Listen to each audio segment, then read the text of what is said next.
You are listening to Autistic Stuff for Autistic People, a podcast in which a few autistic friends talk about their lived experiences and special interests. We are here to invite you into our world as autistic peers sharing relatable conversations about life as autistic people. This podcast is for autistic people and anyone that lives with, works with, or loves an autistic person. I am Aradia. I am the creatively autistic coach and also the podcast producer for Fox and Raven Media. And I am Cheryl. I am an autistic peer support coach who helps clients discover clarity through their body's wisdom and lived experience. And it's just the two of us today. Matt and Patrice are both out, so you just get the Aradia and Cheryl episode, dear audience. Welcome back to another episode of Autistic Stuff for Autistic People. Today we are going to talk about some, and I do want to emphasize just a small subset, some harmful myths and phrases that we deal with as autistic people. Literally just a few, because our time is limited and the list is endless. We will come back to it in the future, but hopefully today's discussion is enough to spark some thoughts and conversations for you to chew on after the episode is over. This episode's purpose falls into the autism information category, although perhaps disinformation would be more appropriate this week. What we intend to talk about today are words, phrases, and ideas that are common in the autistic world, but have some uncomfortable implications or are just dangerously wrong. Examples being, you have a strong sense of justice, you don't look autistic, you're incapable of lying, all of your same foods are the same level of bland. Stuff like that. So, without further ado, Cheryl and I are going to get into some of the phrases that we want to examine first. Cheryl, take it away. Yes, I am very excited about this topic actually because I'm fascinated by the concept of language and like using precise language to really explain things and to come to a shared understanding of certain concepts.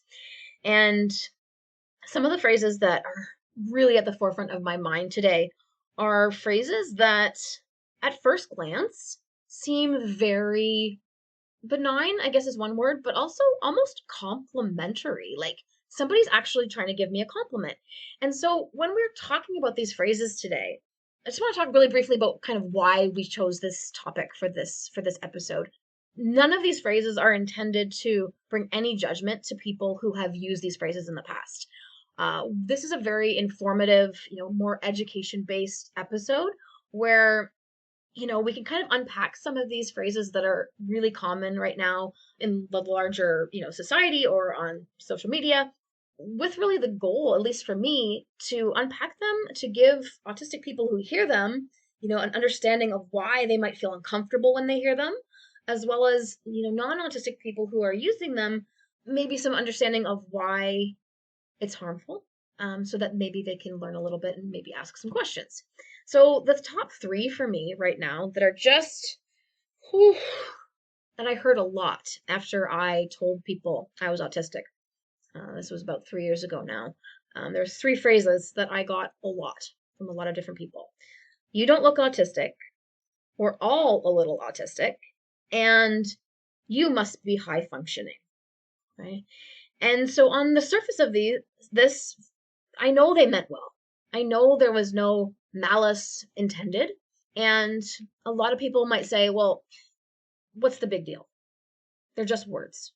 So the biggest deal for me is, so let's just kind of unpack them one by one. You don't look autistic.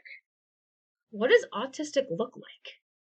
That's the question that in my mind I wanted to ask, right? Like, what stereotypes do you hold from media or from other sources that you have a picture in your mind of what autism looks like? And then when the person hears that, you don't look autistic, in what ways do we feel like perhaps we have to appear different in order to be validated?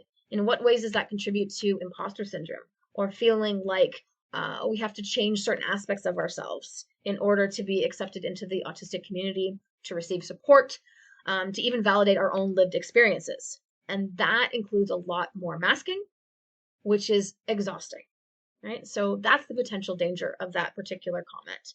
And I'm just going to go really briefly because I want to hear all of Aradia's phrases as well. And then we'll do a kind of a more of a deep dive into the why behind all of this, right? We're all a little autistic. If somebody came up to you and said they were feeling nauseous, and you said, well, we're all a little pregnant, and they would think that you were just ridiculous. It makes no sense, right? Somebody has a blood sugar spike, well, we're all a little diabetic. No, no, no, no, right? It's not a straight line of a little autistic to a lot autistic in this, in this very linear fashion, right? We're all a little autistic. It totally, in my mind, in my felt sense, it totally invalidates the autistic experience. Okay. And we've talked in other episodes, and we will talk in other episodes about different support needs and different challenges that different autistic people face. And so, unpacking this statement, it's not about saying that all autistic experiences are the same in terms of the same severity of challenges. We're not saying that at all. But when we hear the phrase, we're all a little autistic, it's very invalidated. It's very minimizing of the autistic experience. And I read something once and it was so cool. It said, if we were all a little autistic people would be treated a hell of a lot better. And the trains would actually be on time. Yeah, exactly, exactly. And then you must be high functioning, right? My initial reaction to that comment and my reaction today, if I hear it, are very different because I've learned a lot in the past 3 years. But what I wanted to say was that appearance of being able to function is largely masking. And it has been the result of years of learning how to navigate the world and know what is expected of me, right? We talk about this a lot, this idea of autistic is an inner experience, right? Autism is an inner experience. However, when we're being judged, it's all about the external, right? How it appears to others, right? High functioning, many people, even in the autistic community, we don't really use that terminology. We may say something like, high support needs or low support needs, something like that. But this idea of what my functioning appears to an outside perspective is so very different than what it feels on the inside. And it's very different day to day. And it's very different depending on how much I feel like I need to mask in a particular situation. And quite frankly, depends on, am I in burnout? All of these different factors come into play. So again, stereotypes, creating this idea of what autism looks like, which then leads to a lot of us feeling like our experiences aren't valid, feeling like we're imposters, and feeling like we have to mask in order to fit in and survive. Yeah. I mean, I could reiterate everything you just said from my own lived experience because that was also, I mean, that is my journey, right? It starts with you don't look autistic, and then it moves into, well, we're all a little autistic, and then it finally lands in, well, at least you're high functioning. Like that is my journey. Though I will say I do have one funny tangent of there was a period in my journey where I thought we're all a little autistic was actually very affirming because everyone in my life was a little autistic. They were all at some point in their neurodivergent journey, they were all bringing a little bit of unmasking. Like everyone in my life was talking about this stuff. And I'm like, well, it seems like everyone is a little autistic. And that means, this is my like 13-year-old logic, that means that I could be autistic too. This means that I'm allowed in the club. If everyone's a little autistic, then the fact that I don't look exactly like these certain autistic people I know means I could find solidarity, I could find community. And like this is, again, teenager logic. But it was a funny little side tangent to come back around to like, oh, that's actually not the oh. I was being very autistic and having my own little interpretation over here and not actually tapped into the larger but whatever. That was just me. And I now recognize that was just a side quest in my journey. But otherwise, yeah, just nodding to all of that. And so now I'll go into my three, because I guess we're doing three, because one has to pick a number, and three is a good number. So my top three phrases that really cause me issue. I'll start with the simplest one, which is same foods are bland foods. I find this one really frustrating because it's really culturally insensitive because there's autism all around the world, and bland food is a very uniquely not universal experience of food. And for me personally, some of my best same foods are spicy, right? Raw garlic, certain hot sauces. So the idea that a same food is just buttered noodles or plain rice, I find really just disrespectful to everyone. It's no, same food means food that is the same. There's nothing about spice intensity or textural complexity in that. It just means same. So that's perhaps the lowest hanging fruit of all of them, but I find that one really that one really pings my social justice brain because I'm just like, what about all the people who come from really spicy food traditions? You telling me that they only eat buttered noodles while everyone else is eating curry, like all of them forever of all time? Like, I just don't think so. The next one that I think is really interesting, and maybe the middle of the three on intensity, is the honesty assumption that autistic people can't lie. We're all honest to a fault. You can never possibly get anything but the blunt, unvarnished truth from an autistic person. And like, this is profoundly untrue because, first of all, exhibit masking. Masking is a full bodied lie in some cases. Sometimes there's bits of truth in it, but like it can be a whole body lie. Lots of us love doing acting. Acting is lying, right? Doing performance arts is very much being dishonest. Like, no, I'm definitely on a ship sinking right now for sure. I'm not like on a stage pretending to be drowning, right? Or like we were talking before we turned recording on, like sometimes as a child, you need to be trained to lie to strangers that call your house on the phone and not tell them that you're home alone, right? Like this is a thing we have to do, and many of us do. Learn to do it. A lot of us do get in trouble for being too honest. Yes, this is true. But the idea that autistic people are some sort of alethiometer is no, we're not. We are not paragons of truth. And that leads me into my third one, which is the one that annoys me the most, which is autistic people have a strong sense of justice. An autistic person will look at a given situation and clearly pick the morally correct thing and unfailingly stick to that and never be complicated or human whatsoever. No, no. So many autistic people are so unjust, are so self centered, are so okay with being on top of whatever hierarchical pyramid they're on top of.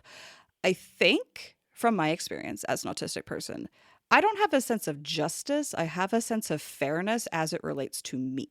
If I see me and my sibling or me and my classmate being treated differently, I will have a meltdown. There will be problems. But that doesn't mean I have some intrinsic sense of morality. It means that, like, in this situation, I want equal treatment. Looking at the world broadly, I mean, obviously, I am like a white American. Obviously, my sense of justice is a little warped by the world that I live in, right? And there's just this, I see it so often online of just like, well, this person's autistic, so they have the right take. And it's like, no, we don't. We have a sense of fairness according to our internal compass, which I would like to think everyone has. Autism makes it harder to hide when we feel that it's unjust. I'm not quite sure what the disconnect is there, but it's the one I find most frustrating as someone who's trying to deal with like the social justice aspect of the world. Being like, I see a lot of autistic people being very unjust. So I would love for this myth to be pulled apart and for us to understand that fairness and justice are not the same thing. They're not even universal. Yeah, those are my three for today. Mhm. Those are really interesting, and I hadn't really thought much about the same foods are bland foods because I do unfortunately fall into that stereotype of bland. Lots of health reasons for that, but I think you made a really good point, right? It's such a it's what's the word? It's such a very narrow interpretation of the autistic experience, not even looking out into the global possibilities, right? It's like almost that expectation of, again, that we get from movies and TV shows of, well, the kid who only eats goldfish, right? And that, not to say that doesn't happen. Of course it does. And a lot of times a lot of autistic people do have same foods that are, prepackaged because we know what to expect from those foods. That's already been talked about. But I really like your perspective of like, let's move beyond our little, very perhaps white experience of North America and look beyond that. I think that was really important. And the other two things that really were popping for me, like when you were talking about the lying and the justice piece, two things that really popped was this idea of autistic people not being able to tell a lie has been used by certain people as an excuse to be a jerk. Let's just say it what it is, right? An autistic person who thinks that unmasking is just saying whatever they want. And when they get called on that, for actually being quite rude or disrespectful or mean or racist or sexist or whatever is coming out of their mouth, and they say, well, I can't lie. I have to be honest. I have to tell the truth, right? It has been used as a weapon, unfortunately, by some autistic people to avoid responsibility. So that is one thing about that we can't tell a lie. That is a dangerous stereotype. And the other thing about both of those, like the justice and the lying piece, that really I think is important is that it holds autistic people to a standard that we do not hold the rest of the population to. It is an impossible expectation. It is almost a caricature of what a human being is. And I think that is what I couldn't put it into words until you started giving those examples. But it's like this expectation that I am a robot, right? Like I am this benevolent, truth telling, save the world person who is not going to make a mistake because, I have this innate sense of justice and it's too much to carry. It's too heavy. I believe in accountability for all people who are able, mentally and physically able to have that accountability, regardless of, autistic or not. And this idea that some of these stereotypes are bringing is that it's just an impossible expectation. The standard is impossible. It doesn't allow for any nuance. It doesn't allow for any discussion. It doesn't allow for anyone to just kind of sit down and say, like, what does justice mean to you? What, how is it the same as fairness? Like, how do you see that playing out, right? But the other thing about lying that I think is really important too is sometimes we assume that we have a shared definition for something, but we don't. And so, for example, I was fired from a job a few years ago. I hadn't been working there long, and the boss had called me up. She wanted me to take on some more shifts. Somebody was leaving and she wanted me to kind of step into a managerial role. And I told her, no, I couldn't do that. And she accused me of lying when I first got hired. In the interview, I had said I was open to working full time. At that time, that was 100% the truth. After working there for a couple of months and experiencing the tremendous burnout and toll of peopling, in a retail setting for hours and hours and hours on end, by the time she got to that question for me a couple months later, I was also telling the truth in that moment. I could not take on more. But because she was looking at it very linearly and, well, this is what you said then, there was no room for my lived experience has now impacted what I'm able to do, my understanding of the situation, and what I'm able to commit to. There is no room. And so I think sometimes when we talk about lying, sometimes it's the opposite. We get accused of lying when, in fact, we are simply telling the truth based on new evidence and new information. But because it doesn't appear the same, because we've actually taken in that information, that has also gotten me into trouble in the past too. I just wanted to give that opposite perspective of anytime we have these very black and white statements, I feel like it can get us into trouble because there's no room for nuance. Yeah. I mean, what you were saying about that unreasonable expectation of being a robot, like there's also also there's this weird infantilization and almost like dehumanization that comes from this of like you are a machine that takes in input and spits out pure truth and that will never change and you definitely don't have a real varied human experience on the inside. Like there's both this putting us on a pedestal and also putting us on a leash in a padded room. I mean, like you're definitely too honest to live your own life. Right? Like it's just so, and then yeah, not accepting that things change, right? Not accepting that we're humans, the full human experience. I mean, this is again one of the like, well, we're all a little autistic, almost feels like, so you get it, right? You get it. You understand what it's like to be me because we're all a little autistic, right? Right? No. No, that's not what they meant. What they actually mean is we're all human and autistic traits come out of human traits. And so, yes, we all are human. We're not actually robots. We're not actually god infants that have been, bequeathed from on high to be a beacon of light and truth and honest. No, we're just humans. Like, no more, no less. Yes, yes, yes.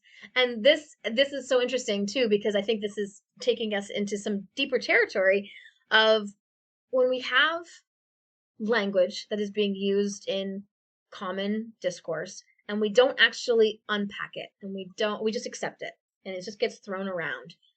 I feel like that can take us down two very different but equally dangerous pathways, right? We can go into the autistic supremacy path of, we are special and we are, uniquely built to the point where we have something to offer humanity that nobody else can possibly understand. And while I'm 100% for loving yourself and owning your gifts and, understanding your unique wiring, taking it to that extreme of supremacy, which is out there, if you dare to go down that rabbit hole, that again puts a very unfair burden on the autistic community. That's one possible danger. Then the other possible danger is exactly what you said, dehumanizing, right? Well, you can't make decisions for yourself. And you probably, I guess you'll never do X, Y, and Z, right? We heard that a few months ago when RFK Jr. was giving his speech about, all the things that autistic children would never get to do. And while it's very true that many of us can do some of those things and we can't do some of those other things, you know, it's not about that for us.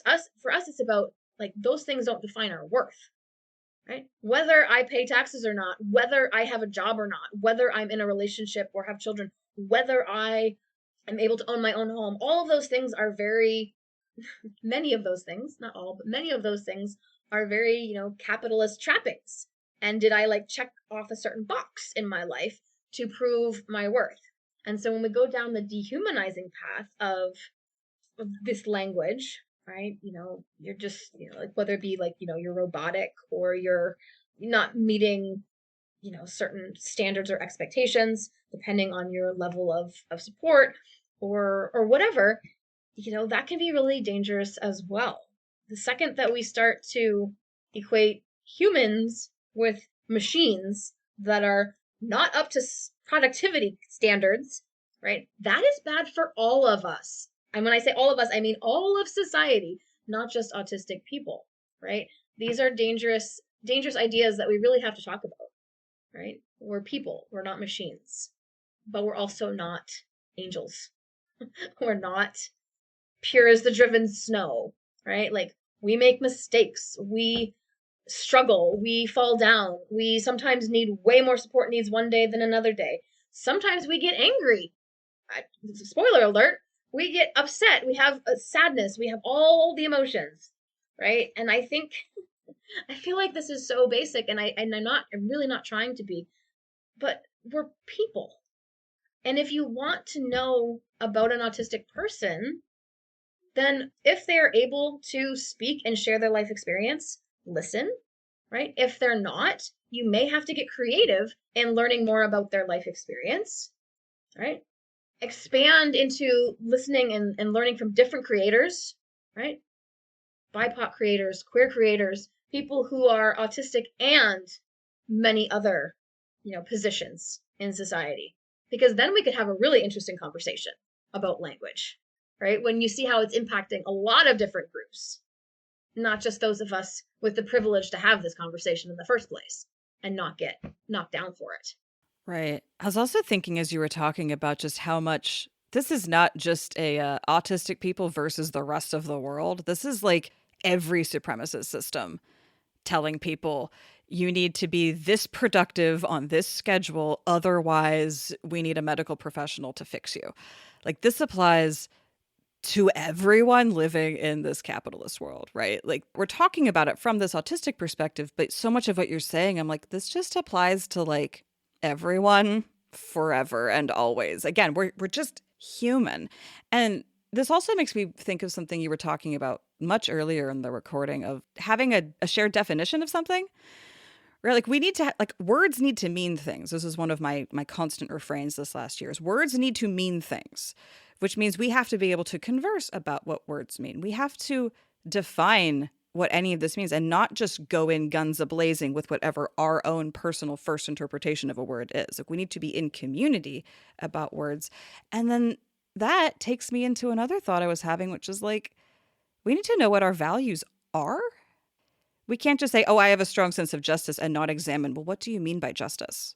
What even is justice to you? Because maybe if you spend a bunch of time marinating in that, you will come out saying, "Oh no, I do have a strong sense of justice. This is one of my core personality traits. I know what that means. I have thought about it, not just, hashtag sense of justice moving on with our lives." Like there's so much unpacking that everyone needs to do, but in the context of this us autistic people, we need to examine this stuff and think about it and not just let external stuff tell us how to mask more autistically, right? I could not agree with you more on especially the point about different movements towards equality.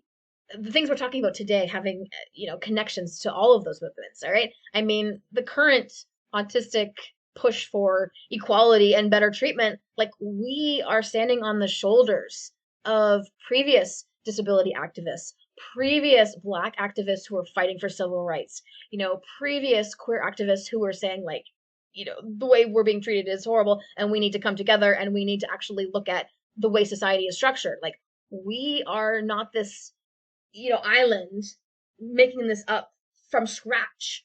We are so beholden to previous groups and current groups, and we are interconnected to those groups, right? If you do hold privilege in different ways, then learn from people who don't, and let's elevate that. But like you said, we have to do the unpacking. It's our job.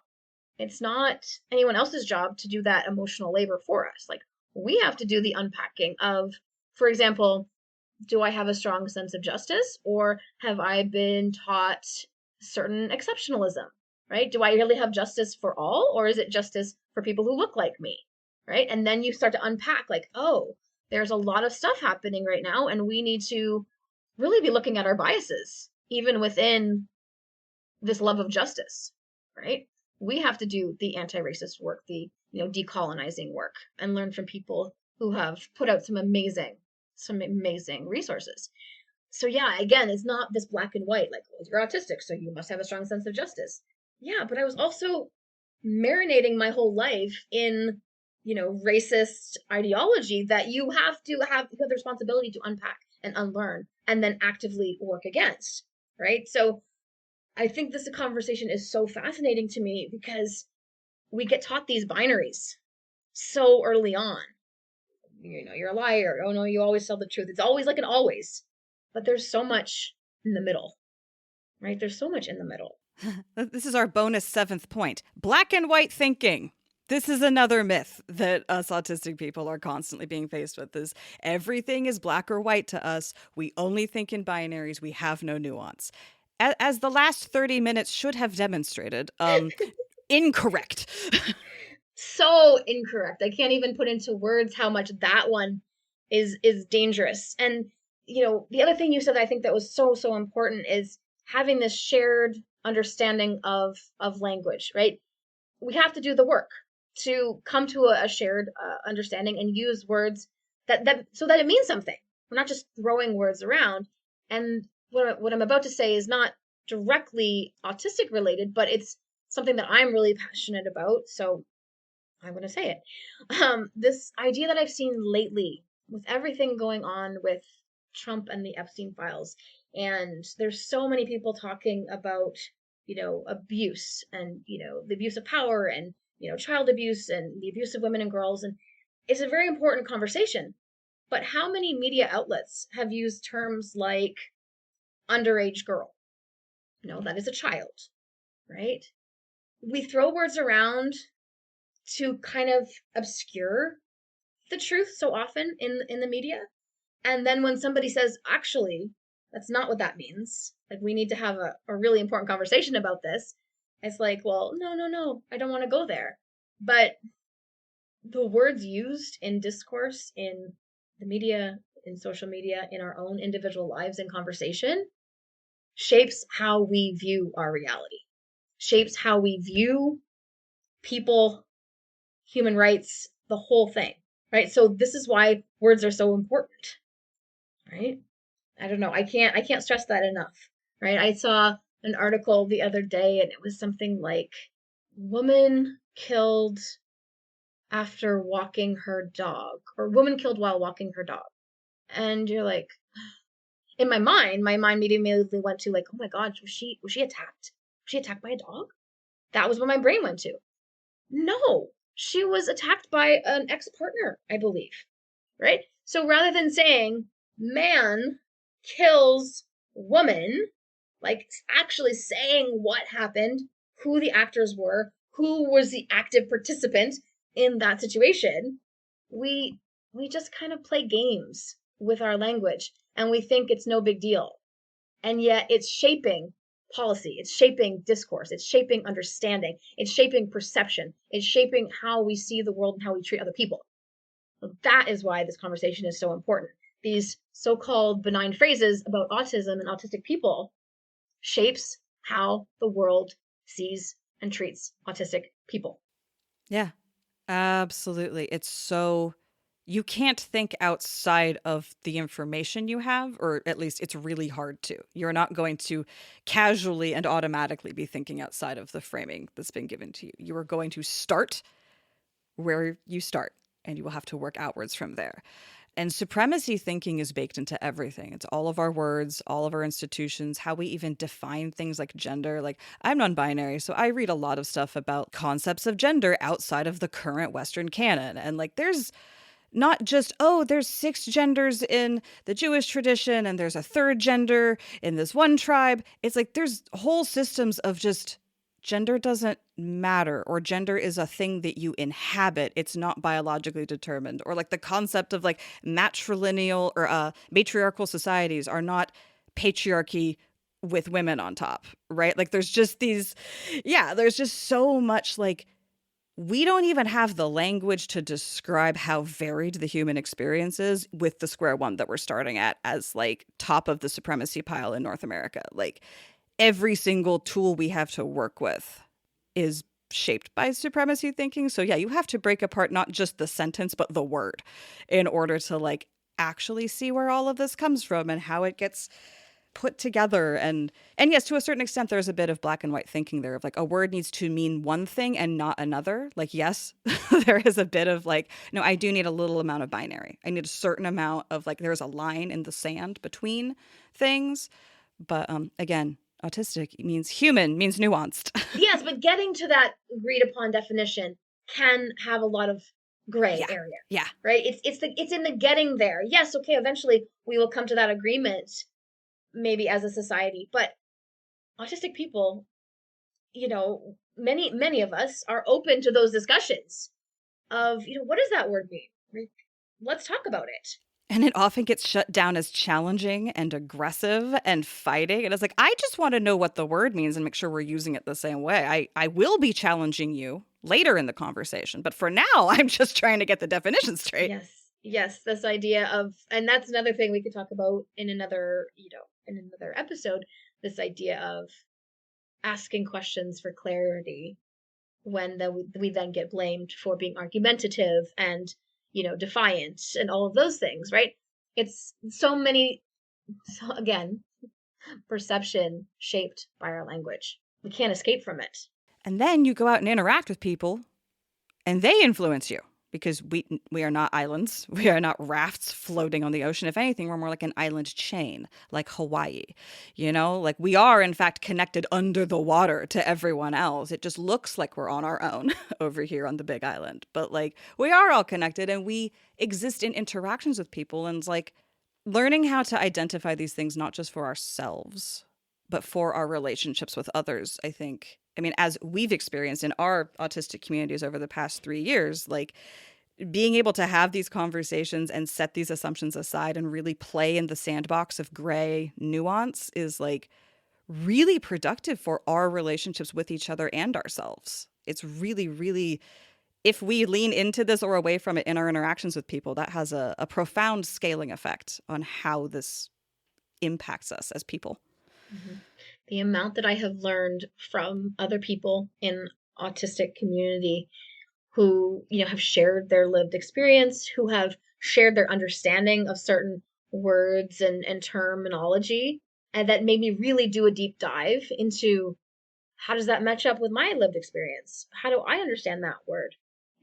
And like meeting in the middle, or you know what? I was wrong, right? Or you know what? I'm gonna fight this battle because I know that there's something important here, right? We get so much in the back and forth rather than saying, don't use this type of language, don't use these expressions. No, we're having this conversation to help illuminate a little bit as to why some of these expressions really rankle us and why they can be so problematic and harmful. But it's just the first step. Were just, seven, six plus a bonus. These were just, a few of, harmful, expressions that I think we've just kind of opened a little bit of Pandora's box. And I'm kind of intrigued by where we might go in the future on this topic. And really, for any listeners, we'd love to hear from you what expressions that you have heard or read that really you find harmful or unhelpful as an autistic person. I'd be really curious about that. Or bring us some nuance and say some that have really helped you or helped illuminate things or been really productive or that you feel are super relevant to your experience. Bring us your nuance. Make us think harder, please. Yes. Tell us your thoughts on language itself and, how that shapes your experience. And there we have it, an intensely autistic discussion around some harmful myths and phrases that the autistic community is dealing with. Of course, our experiences are finite and extremely personal. Your experiences of these or other myths and phrases might be totally different from ours, and that is super okay. The biggest myth of all is that we all have the same experience. Your mileage may vary, and that is a beautiful thing. We talked about 6 plus a bonus phrase. We talked about you don't look autistic. We're all a little autistic. At least you're high functioning. Autistic people are honest. Autistic people have a strong sense of justice. And autistic people's same foods are always bland. And bonus, black and white thinking is the only way we think.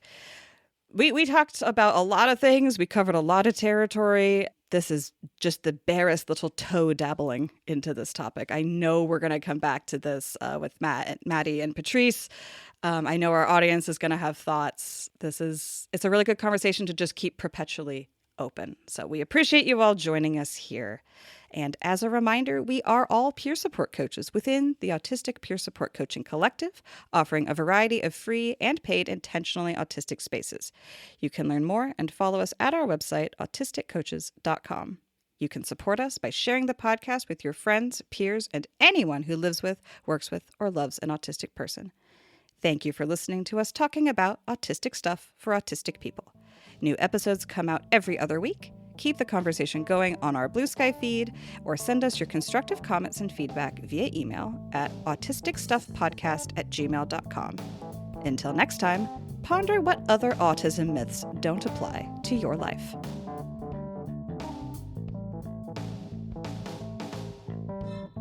Autistic Stuff for Autistic People is a production of Fox and Draven Media.